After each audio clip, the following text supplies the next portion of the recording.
3 jahon urushi boshlandi degan. Salom treyderlar. O'tgan safar sizlar bilan yevro dollar instrumentini analiz qilgandik uzoq muddatga, aprel oyida. Hozircha biz tomonga 4000 punkt yurib berdi. Yana ozgina korreksiya ko'rsa, shu bilan yevro dollarga nisbatan 1 dollar 20 sentgacha o'sishini kutamiz. Bugun sizlar bilan tillarni o'rta muddatga analiz qilib ko'ramiz. Qani, ketdik. Ko'pchilik yaxshi ko'rgan tilla instrumenti fundamental tahlil qilamiz.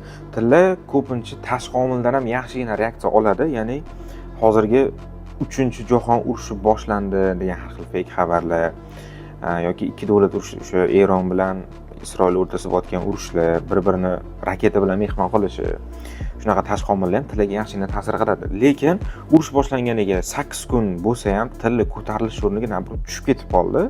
Sababi bu shunchaki strategik ogohlantirish yoki strategik urush, hali lekin ikki davlatdan bittasi ofitsial urush e'lon qilgani yo'q.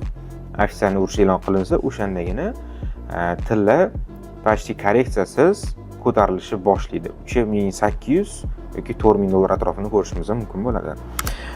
Texnik tahlil o'rta muddatga 4 soatlik time frame da bizlar trend liniya bor edi, buni buzib o'tdi. Yaxshigina chiroyli korreksiya qilib berdi. Uni ichida o'sha bizda kanal bor. Kanalni 3-valnasiga tayyorgarlik ko'rdi. Ya'ni u hamdan ham o'sha reaksiya oldi. Shu yerdan o'sha 3500 dollargacha buy pozitsiyaga kirsa bo'ladi.